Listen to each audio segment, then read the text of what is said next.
Yes, thank you. This is a bit of an unknown. We've got about 60 people, so let's hope we can be disciplined. And I think it is possible for participants to speak personally if they wish. But I just want to introduce George Palattiyil, who's in Edinburgh, and will be doing a keynote tomorrow. But his background is in India and particularly South India, I think, George, but also in the north at Tata Institute, and is now the head of social work at Edinburgh University. And Jill Manthorpe is joining us, wearing a red sweater, saying that it's been snowing in the north of England. We saw it briefly here. Strange, as we go into April, we have different sorts of weather.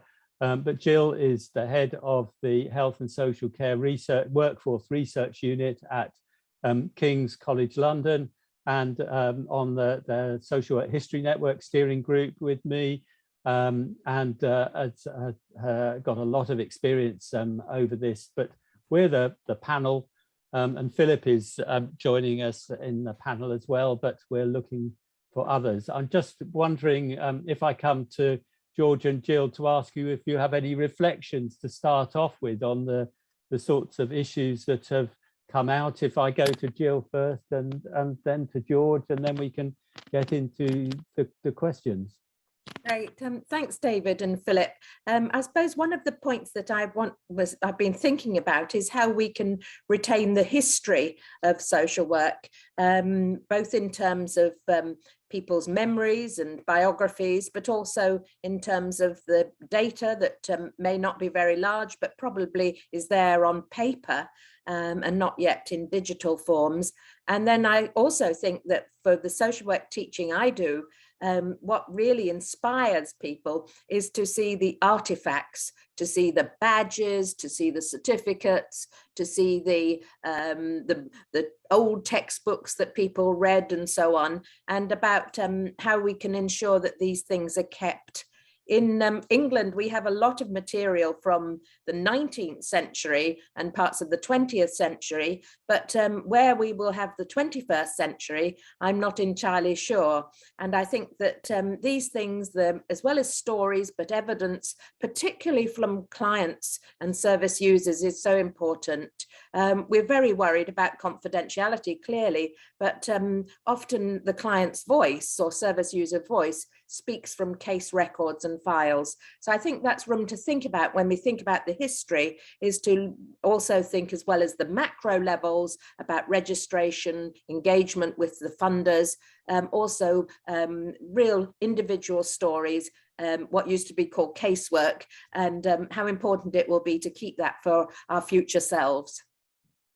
It sounds like you were describing my attic, Jill, with old textbooks and mugs and pin badges and other things, but and conference bags. They all tell a story and they have messages. And there is a museum at the University of Chester which has some of these things, but they're so easily lost. George, your reflections. Thanks, David. First of all, thanks for organizing this fascinating conference, and to all the speakers and all the participants. I fully agree with what Jill has been saying, and collecting and curating historical artifacts is very important for the future generation, for us as well as the future generation. But also understanding history is very crucial in avoiding the mistakes of the past, as well as learning lessons going forward. Listening to the various speakers, what I could crystallize is the fact that how Western ideas influenced the evolution of social work in the global South, and particularly in the Commonwealth. But at the same time, there is a cry for reasserting their place and their knowledge to be recognized. But cutting across all these is that notion of that shared humanity and commonality of social work values, whether you are in the global North or in the South, where in Europe, North America, Africa, India, Asia, Latin America, the common values and principles that bring us together, bind us together, remain the same. And long may it continue. Thank you. Thank you. Philip, do you have anything else at this stage? Just a couple of things very quickly, David. I mean, firstly is again to agree very warmly with what Jill was saying about retaining the histories and the particular challenges posed by the move to digital. We're finding this across all sorts of different sectors. The ability to generate huge amounts of material, to store huge amounts of material, but in a poorly organized and archived way, combined with the the breakdown of the clear distinction between what is private and personal and what is public. All of that creates huge challenges for the historians of the future. And I think in any project we take forward, we have to think about that, so that there is an element of recording and organizing as well as of analysis. The second major question, and it came out of your presentation, David, it's something I've been thinking about in relation to the other excellent presentations this morning, is the central question: who is social work supposed to serve? Who are social workers working for? In my field of intelligence history, there's a phrase that is applied to the British Security Service, MI5, that it is self-tasking. That is to say, because it is interested in national defense and security, those threats can come from any quarter, and it is really up to the security service itself to decide how to focus its efforts in the defense of the national interest. And it strikes me that organizations are, to a lesser or greater extent, self-tasking. And so that has really got to be the question for social work. And you talked, David, about a potential clash between social workers and government and sources of power.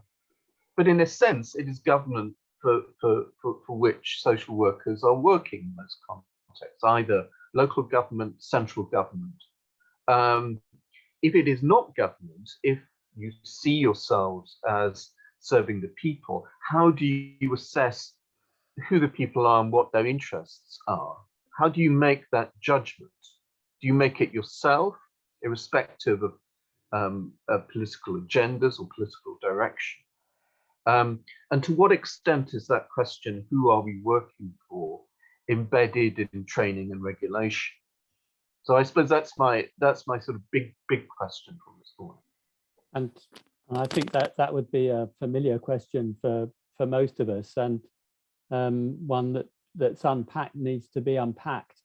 I'm just seeing that Charles Mbugua in Kenya is there, and he could talk about just quickly, Charles, if you're able to come online. You weren't expecting to, but say something about collecting local histories. If we don't do it today, we will definitely be doing that tomorrow. And I was also going to come to one of the questions which follows on from this, which is from Duke Tran, saying, what's the experience of regulation in New Zealand? There may be others who would want to comment on that. But Charles, are you able to switch your microphone on, or perhaps not?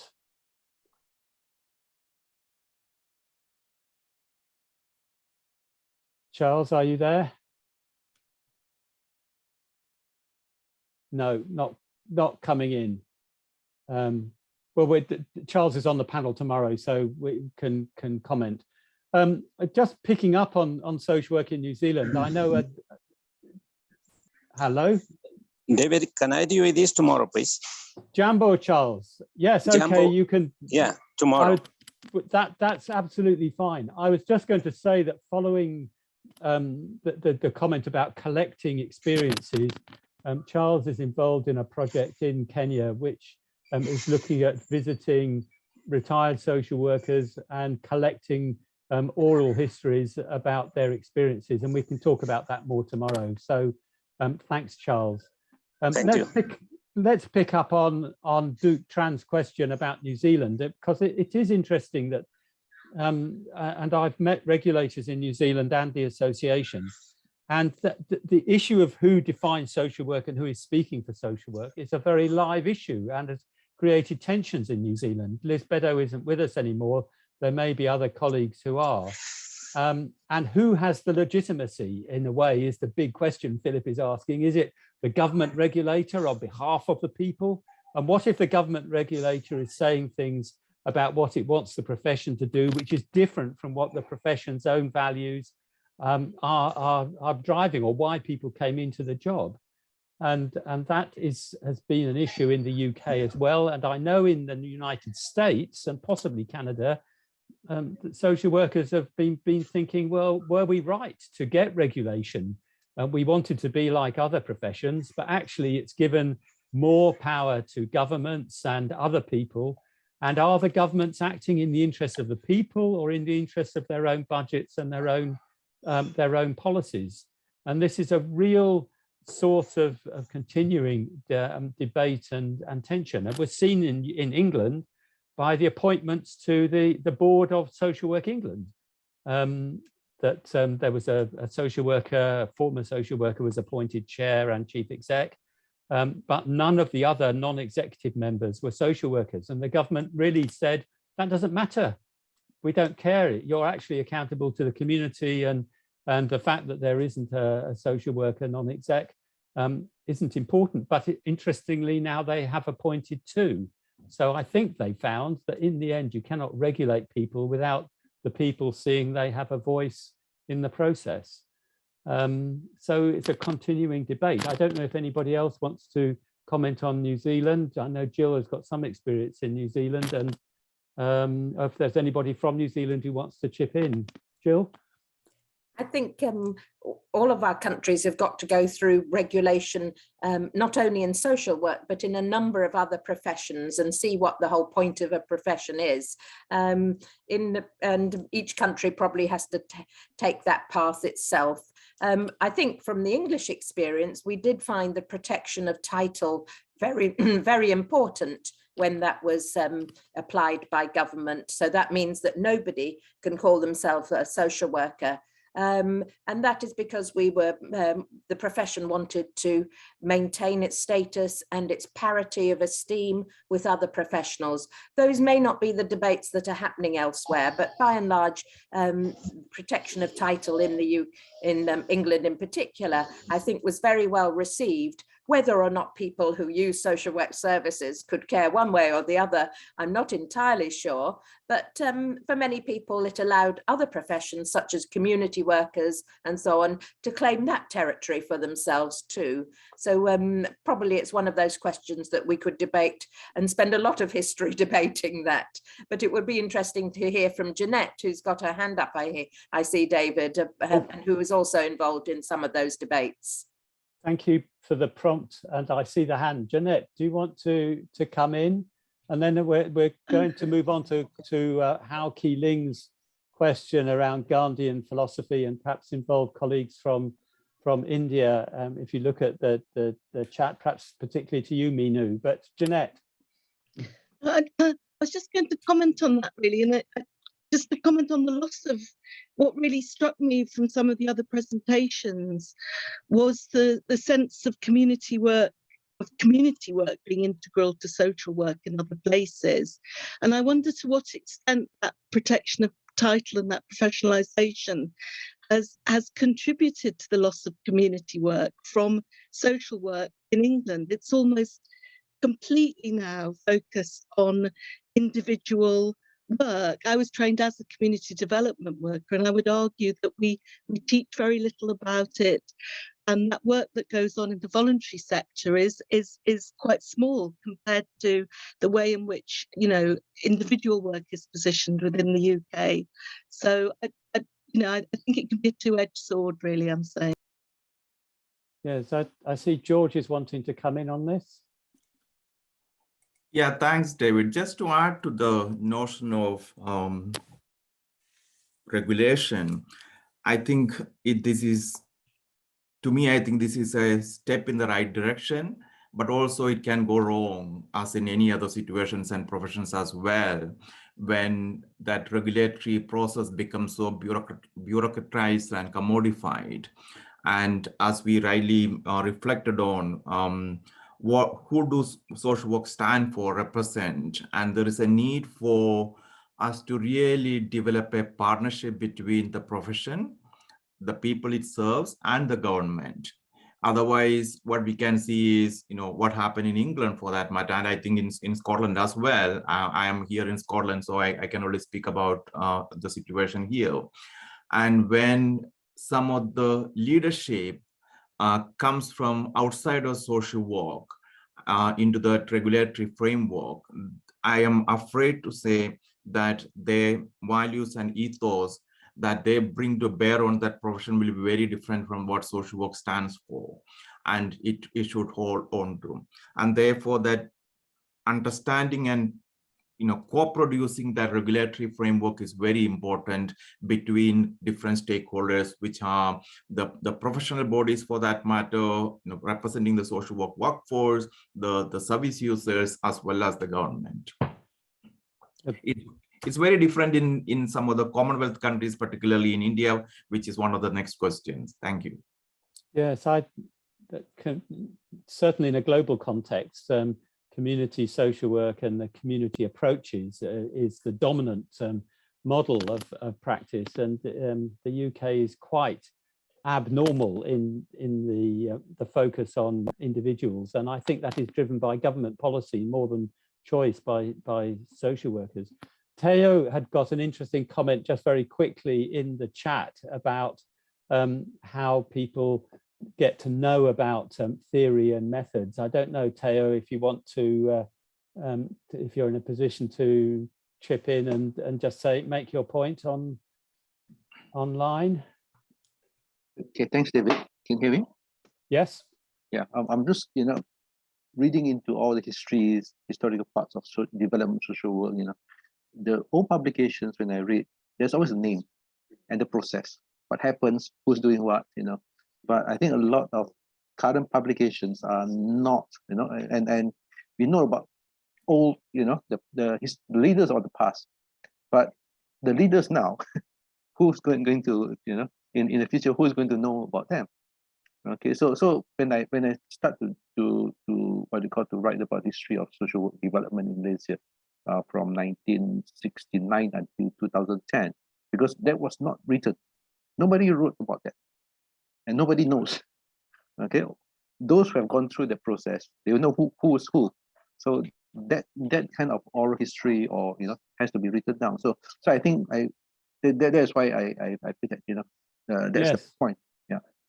And thanks. And that's the different types of history, as I think Philip would say as a historian, that there's the written theory and there are those things, but what actually happened in the discussions, in the processes, who was influencing, what were the figures, and social workers are fascinated by that because that's what our daily work is about. But finding out that information, and often because it's in discussions with government, there's all sorts of layers of confidentiality about it, but making it transparent is key. We could go on about this, but I want to come to Hao Keeling's question about the extent to which Gandhi's philosophy of ahimsa and, excuse my pronunciation, satyagraha, has that inspired indigenous social work development in India? And I don't know if Fasalu and Minu want to comment on that. And perhaps to you, Minu, first. He talked about it in his presentation, so probably he can speak first. In case I need it, I will. Yeah. He's here. I saw him just now. Fazlou, what would you like to say? You were worrying about your English, but it was absolutely fine. So good for. Yeah, yes, sir. I'm here only, sir. Thank you. Thank you for the question also. Actually, if we look on the professional social work what practicing in India, it is an inseparable part. Gandhi's ideology, we can see, if we see any social work practicality, any social work activity, what is happening in India, especially in community development and social action. We cannot go without taking the principles or without taking idea from the Gandhian philosophy. Look, the many community development program which is organized or which is developed by the government itself, the Gandhian ideology should be there. So you can add on, because she's an academician. So I'm hand over to ma'am. I just wish to add that though we teach about Gandhian social work in our classrooms, but at the same time, when we actually go to the field, particularly in the urban areas, we don't see that discourse being implemented at the grassroots. Yes, we do believe a lot in the values propagated by Gandhiji, but at the same time, when we see at the grassroots, I think a lot is yet to be documented. We might be doing it, we might be implementing those principles, translating those ideas in the field, but there is not much documentation. And I think that is one area where a lot has to be done. George? Yeah, thanks. I do agree with that. And I have moved away from India for a number of years, so I don't know what is happening in the field now, to be honest with you. But reflecting back, I think within the social work education context, there is a lot of coverage of Gandhian principles and Gandhian philosophy of ahimsa and satyagraha and all other things that Gandhiji or Mahatma Gandhi stood for. However, it also happens in some of the rural areas as well, and when there is mass displacement of people by some of the infrastructural project initiated by the government. Just one example is in the Northwest India, where there was a massive dam being built. And so it was called, I just slipped my mind. Yes. And an ex-colleague of mine from the Tata Institute of Social Sciences took the lead in organizing the community to come behind, because there was... My phone is getting so... Yeah, because you're running out of battery. Sorry, thank you very much. Keep going. Sorry. So Medha Patkar and a number of other people took to community action and then organized people. This was informed by some of the Gandhian principles and challenged the decision of the government, because ultimately what would have happened is that constructing such a large scale dam would have displaced hundreds of thousands of people and caused massive damage to the economy, while the powers that be, it was more like a clash of class, and caste as well. So these things do happen. And similarly in southern India, among the fisher community, there was a massive kind of social action movement to help with their trade and profession. However, I do believe that increasingly as history moves on, there is a trend towards embracing not necessarily the modern Western ideas, but also wanting to respond to the current issues, okay, and what the current generation needs, and social work wanting to respond to that. I mean, we all know that India is one of the developing countries, and it's with massive, a large population, and therefore the problems are multi-layered and complex. And poverty is here to stay for a long time. And whenever I go to India, what I see is that the gap between the rich and the poor is only widening. Okay, and you just had to go to Bombay or metropolitan cities like Bombay, Delhi, Chennai, Bangalore, and places like that, where some people will be driving to work in a, not even in a Mercedes, but more expensive luxury cars, while others will be just walking to work, and so the development of public transport and other infrastructure is lagging behind, and there is this notion of lopsided development. To what extent social work can respond to that is only time will tell. But it was interesting to see how the current day, social work students are trained. Whenever I go to India, I meet with my former colleagues at Tata Institute of Social Sciences, and it is really interesting to hear that that notion of social work, as we understand here, has somewhat changed. And in India, the history of social work could be traced to philanthropy and some of the work that religious organizations and charitable organizations did, and these were really underpinned by the Gandhian philosophy.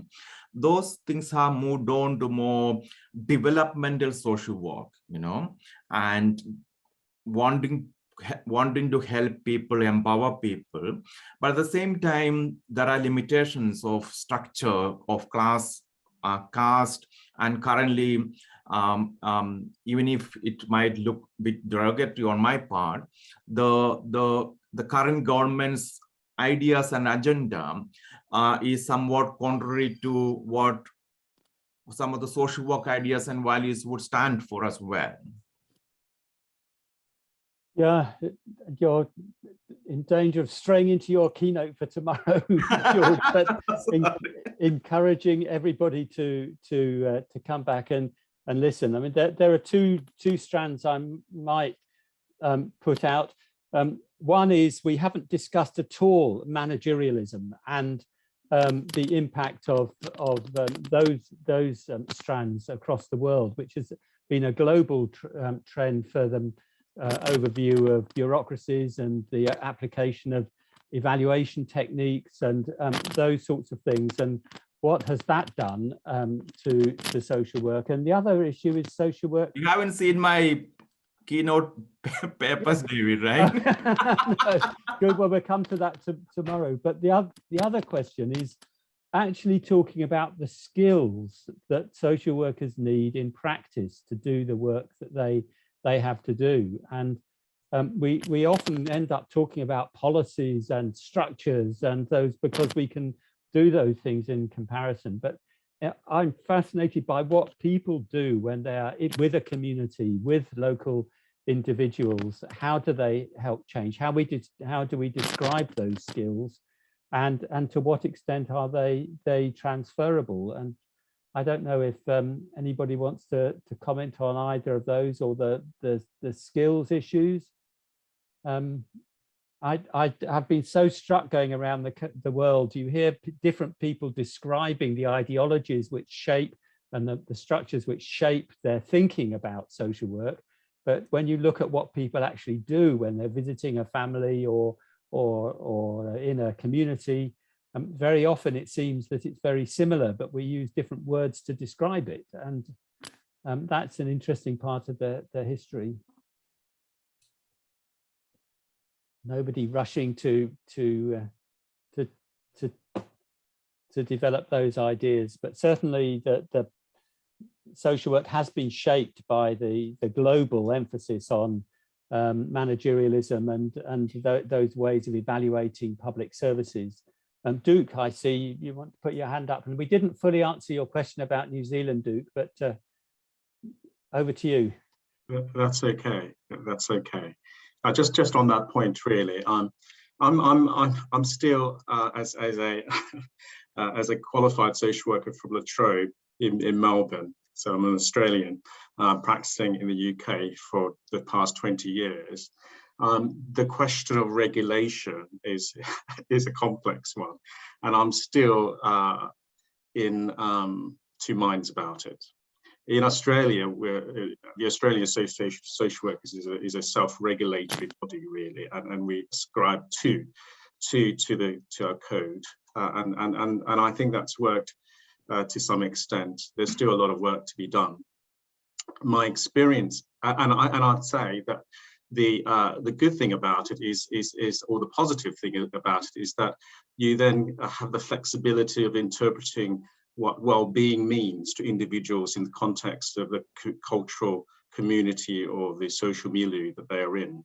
And I think there's a lot of positive stuff that can come out of that work, cross-cultural work, cross-cultural understanding, and the ability to articulate values which are not necessarily framed within the modern Western kind of human rights perspective as we see it, because it then allows us to think broadly about not just economic rights and well-being, but also cultural and ecological rights and well-being, which is more sustainable, of course. But aside from that, in terms of the UK context, I do feel that what we're experiencing is that there's a lot of social workers who are leaving the profession. They are just not satisfied with the amount of casework, and that relates to managerialism, etc. But also that is heavily regulated. You know, and there is a concern that we are stretched. We don't have the resources that government hope or aspire for our community, what we want to achieve for our communities in the UK. We just don't have those resources, and we're stuck. So we could be blamed for things. And I think people just felt that, you know, that there is jobs that we're not being recognised for the work that we're doing, and that you know, it's a big challenge for us. So I was interested in I don't know whether Yohai is in the call, but his research recently around the one of the elements of his research about the cross-comparative study of recruitment of social workers working in the UK was that actually the British social workers, 33 of whom were in the study, who found themselves practicing in Australia, were happier practicing in Australia than their compatriots, 33 compatriots here. So actually, in a personal reflection, I'm in the wrong country. But aside from that, really, I think it is a very interesting conversation and one that needs to be had, and probably one where we need to consider the origins of social work in the UK. And I would suggest that it looks to me as though the more established welfare states that were born out of the Industrial Revolution and the disparity between the rich and the poor. And it seems like the world is going that way, even in India and China, etc. That as we embrace a more economic growth model, it seems like we do need to look at social work as a profession and to regulate it, but not to miss out on the fact that happiness and well-being was there even before social work was born, even welfare states was born. So the spiritual elements, those things need to be considered as well in our practice. And I don't think, well, in the UK, I don't think we acknowledge a lot of that, and we've got a lot to learn from our colleagues from the Commonwealth. That's another whole area of discussion, the history of spirituality in social work, which doesn't necessarily mean religion, but is linked to religion, but is really important. And in many countries, that is very obvious. So in Africa, usually a conference would start with a prayer and even singing a hymn. I've seen that happening as well in Asia. To do that in the UK would produce a demonstration and a protest, I think, from a significant number of participants. So these are different cultures and experiences. The history of spirituality in social work is itself a very interesting area. I know there are specialists in that. I know Nicholas Watts has referred to some of the difficult histories and indeed that was picked up by both Patricia and Anne Gallagher, Patricia Scott and Anne Gallagher at the beginning. And I wonder whether we want to reflect on some of those really difficult parts of history, and there are difficulties in the histories of social work in the UK. Social work was complicit in the transportation of children to Australia and to Zimbabwe, Rhodesia, and to Canada. And there's a whole, Margaret Humphreys has worked on that area. We're picking that up more tomorrow as well, but it was picked up in the presentations from Liz and from Philip earlier on. Wondering whether we have any thoughts about apologies. The Australian and British governments have apologised for the transportation of children in care to those countries, and they put finance into recognising that the wrongs that were done, and social workers were very actively involved in that. We of course can look outside the Commonwealth at Germany and Spain and Brazil and Chile, where social workers were involved in supporting oppressive regimes and family policies. So it's part of the history of social work developing an apology, and how do we do that? We're all looking pensive. Jill, I don't know if you have any thoughts on that, or if anybody else does. No. And it links with rights of Indigenous communities, yes, and decolonialisation, of course. Yes, I do think it's incredibly important how it took Margaret Humphreys, just who was one single social worker in an English local authority, to really raise this subject, and shows the power of the voice, doesn't it? Immensely grateful to her for doing this and helping the profession and those associated with it to come to terms, I think, and how much better sometimes these things are when raised by an individual rather than a grand committee and so on, although committees have been really important in the English context, in particularly in relation to child sexual abuse. I think that both those histories deserve to be written, and if anybody wants the Margaret Humphreys reference, the UK Social Work History Network has quite a lot of material on this in its bulletin, and we're trying more to collect these stories and the influence they have had across the years. We've found, I think, David, and hopefully others would agree, that having a bulletin of social work history on a national level has been very helpful in just creating a sense of community around people who want to look to the past in order to inform the present. And Philip has spoken about the difficulties of things leaving, but at least if you have a bulletin or some mini journal, not necessarily a big journal, but at least a communication, there is a home for things.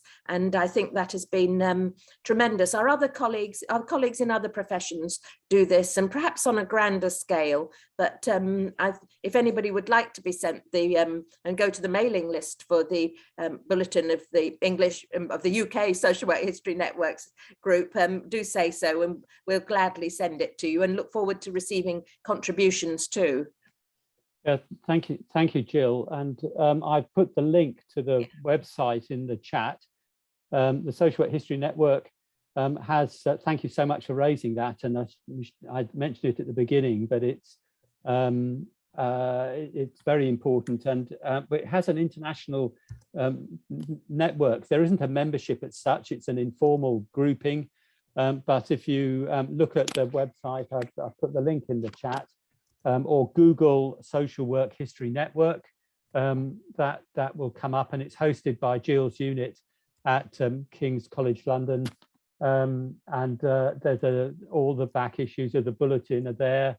And if there are enough presenters from this event who are interested in contributing, we could do a special issue of the bulletin, or we will certainly include, I know some people are already interested in submitting papers to the bulletin.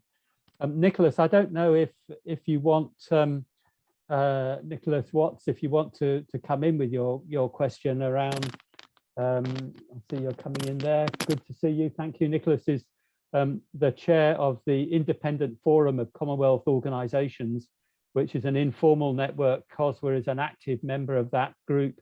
There are 80 accredited organisations in the Commonwealth, about 40, 45 of them are really active. and we meet together under Nicholas's chairing to develop shared submissions to the Commonwealth Heads of Government meeting, to develop common policies and so forth. But Nicholas, over to you, and welcome. Thank you for joining us.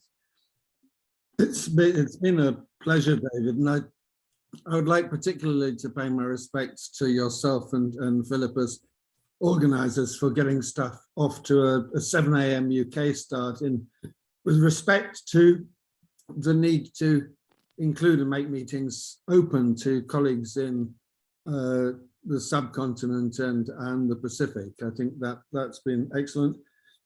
My question on Indigenous practices was just really, as you, I think, indicated in your response, to pick up on especially DSG's and Dan Gallagher's remarks about human rights and social work at the outset.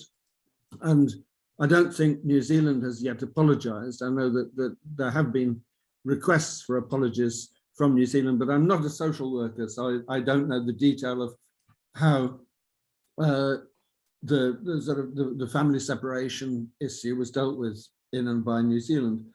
I did have another question that I think is a more generic one, which is about policy transfer, because as soon as you transfer a policy, of course, you decontextualize it, and nobody knows quite how much of the context you have to take with a policy for what has worked in one place to work in another.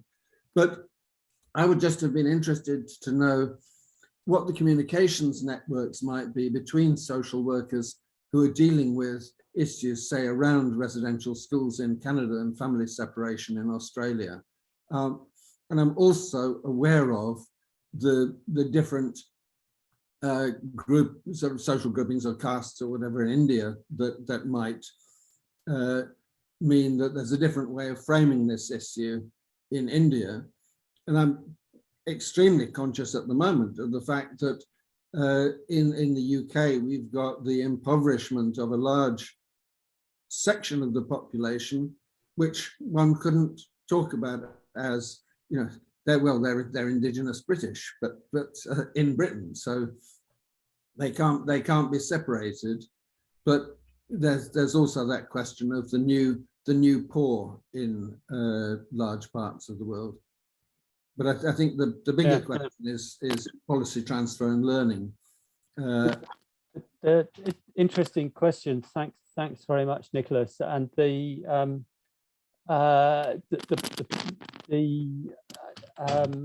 just having a cup of tea brought in, which is incredibly welcome.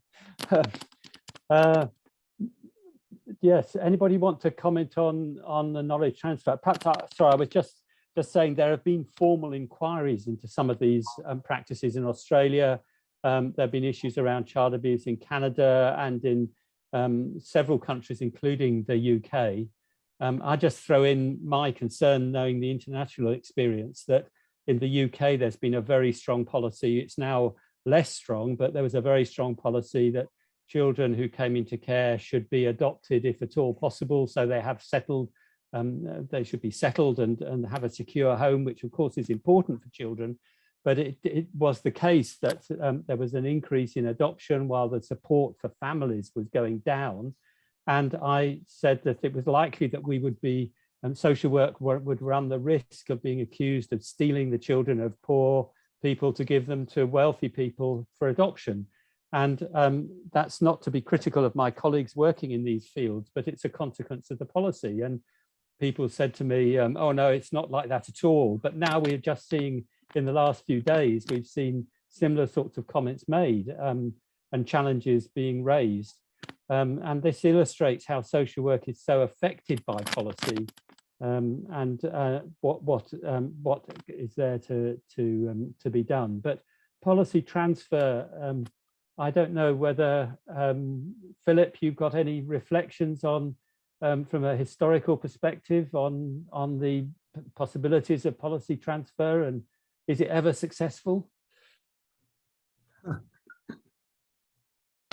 Well, I suppose history and policy is premised on the fact that one can draw things from it. I think that what historians are really interested in a number of different fields is mapping mapping networks of influence.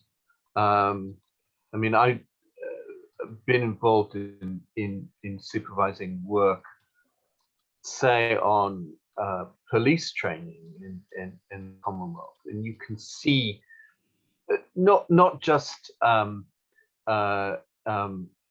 kind of, again, a sort of a transfer, a unidirectional transfer of influences from the sort of the colonial metropole to the periphery, but in a sense, nodes of influence across the Commonwealth, where, you know, groups gain particular experiences, and then that experience is disseminated. So drawing maps of that kind of influence, I think, is tremendously interesting and valuable in this. And it's very difficult to have those maps. It needs people to look at the informal relationships as much as what happens formally. And in a way, that's one of the things I hope might come out of this project, because it's clear that there are influences between regions and south-south influences, which are significant, and indeed may well be south-north influences, and particularly around some of the philosophies we've been discussing today. Jill, were you looking to come in on that?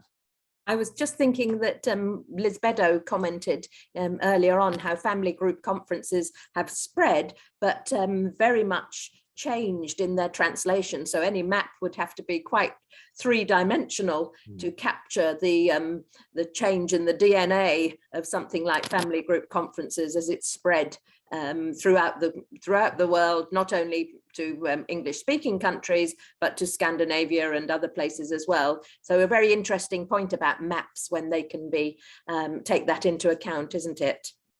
Yeah, we're into the last few minutes, and if anybody wants to put their hand up and ask a question directly, we're all being very well behaved, so I'm sure that would be very possible.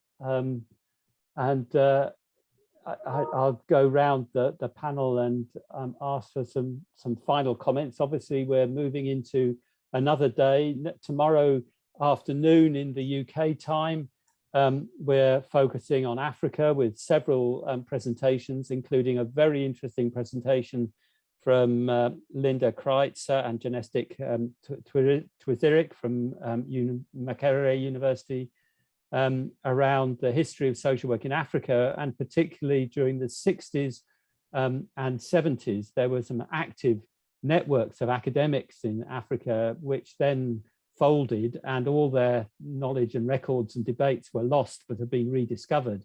And that's a really, I know from talking with Linda Kreitzer, it's a very, very interesting history. And all of these issues we're discussing now were clearly being articulated at that time as well, including the North African and Arab countries involved in those debates, as well as the sub-Saharan Africa. But I don't see any other hands going up. So for those of you who won't be joining us tomorrow, hope you've got all sorts of links. Get in touch with the Social Work History Network or the Commonwealth Organisation for Social Work. Our website has got contact details, but I'm now just going to go round the panel to come to Jill first, and then George and Philip to wrap up. So Jill, final reflections from today.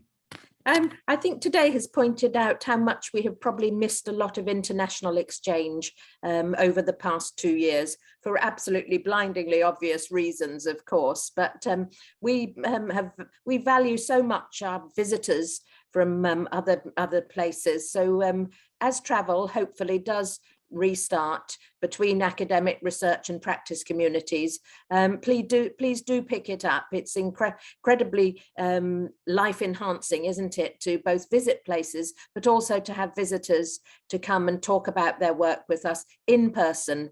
electronic means are absolutely fabulous, but having those in-depth discussions and also showing people what it really is like on the ground. I remember so well visits to places that I've had the privilege of going to, because I've seen, smelt, walked the walk with social work colleagues. So let's hope that in the coming years we're able to pick up and make the advantages of electronic communications flourish, but so to get back to sharing things more personally. Thank you, Jill. And just interesting, Dave Kagai in the chat saying, in the philosophy of Ubuntu, are government regulations a big challenge to social work practice? How does Ubuntu get articulated through government regulation? We'll come on to that perhaps tomorrow. There are 3 sessions on Ubuntu tomorrow from colleagues in Africa. Thanks for that, and thanks for all the comments in the chat. I'm glad people have been enjoying the presentations and stimulated by them. And if people want to contribute to the bulletin, you don't have to be a presenter. Get in touch, and Sarah Vickery is the editor of the bulletin and can be contacted through the History Network. I'm coming to George and then Philip. You need to unmute, George.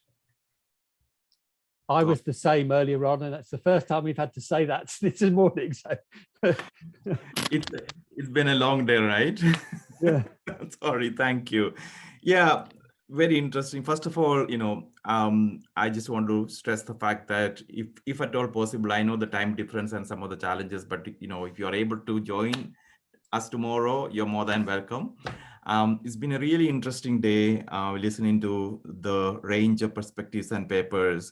But one thing that sort of struck with me is the fact that coming from the global south and now working in the global north and leading a department in a university, I feel, and I think it was Baiju who made this reference, that lack of indigenous knowledge from the colonized countries to inform social work education in the north is something that we need to address as well. Because if we fail to understand the history, if we fail to understand history of race, racism, slavery, and no matter how much decoloniality and anti-racist perspectives we develop and decolonize in the curriculum that we have, I doubt to what extent we can really sustain some of these conversations and embed those in our practice. And therefore, one of the things in my capacity I'm really keen to do is to, as Jill was saying earlier, to promote cross-cultural learning, either through, basically the last 2-3 years have been rather challenging, but wherever possible, student exchange, staff exchange, opportunities for that cross-cultural learning and that global connectedness. And the last 2 years, we have been very successful, and I'm sure a number of us have been involved in celebrating the World Social Work Day, and where we could work with colleagues and students from different parts of the world. And we were really, helping. Our students came on board to work with students from India and some of the African countries to come together, plan, deliberate, and design an event and celebrate the World Social Work Day together. That really gave them, it was a lot of work, but beyond that, it really gave them an opportunity to get to know each other and develop that sense of cross-cultural issues and develop that sense of global connectedness and that notion of wanting to know what is happening in different parts of the world and be there for somebody else, that sense of Ubuntu and leaving no one behind. So I think it's important that we as practitioners, policymakers, academics, researchers, that it has to be a shared partnership, where knowledge is created, produced in different parts of the world. And there is no superiority for knowledge in the global north versus the global south. It's about how do we find fusion of this knowledge. Thank you. Yeah, thank you, George. And Philip. Well, just picking up on a point that George raised at the end about the legacies of slavery. Although, last week I was getting endless press inquiries about William and Kate and their visit to the Caribbean. It wasn't really about William and Kate. The coverage tended to kind of focus on issues around colonial legacies, reparations, apologies. And in a way, the world visit was just a kind of a focus for press attention and a hook to hang the story on. And we're at a moment when there's intense interest in all of these things. And I think we have to incorporate that somehow into our work because it's important. But just on today, I'm too superstitious usually to say that, but it is the final minute of this this first half of the conference, and I think technically it has gone tremendously well. And a couple of years ago, even though we had these technologies, I think we were probably too frightened to use them, and we were forced to use them, and they've been extraordinary. And everyone has kept time. The links have worked, and a particular thanks, because it's not just the fate smiling on us. It's our excellent support from Gemma Dormer, our events manager, and her team. And thank you, Gemma, very much indeed for this. And Jill is right. You can't get everything out of online. You can get a lot of the kind of important academic side of things. But then maybe we just need to rethink how we organize in-person conferences, because as Jill was saying, one often learns the most just by walking around the place and absorbing it, and even if one knows things on paper, it's different to experience them. So, but this has been a tremendously interesting day. Really looking forward to tomorrow. And finally, thank you, David, for putting this program together. Well, thank you, Philip, and it's been your support has been crucial, and it's been very much a team effort from everybody.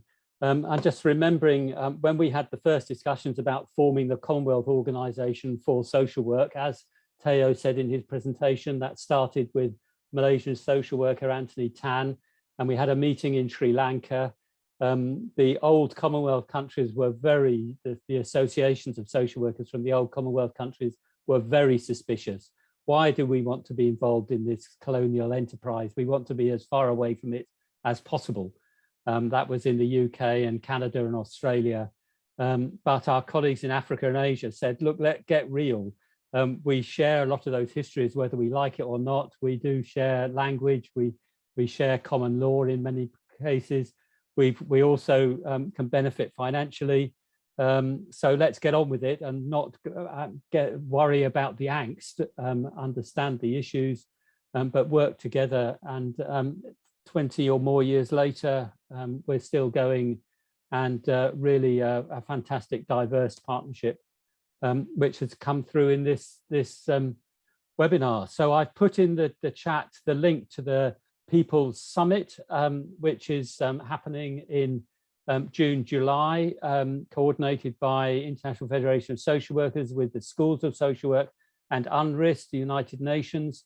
If you're not aware of that, have a look. Today is the last day to put in submissions, but it's an honour system for payment, so it's free, but you're asked to pay $75 if you're coming from a developed country. There's a sliding scale, but it's on trust. And that's part of the values of social work. So thank you very much indeed, everybody, for today.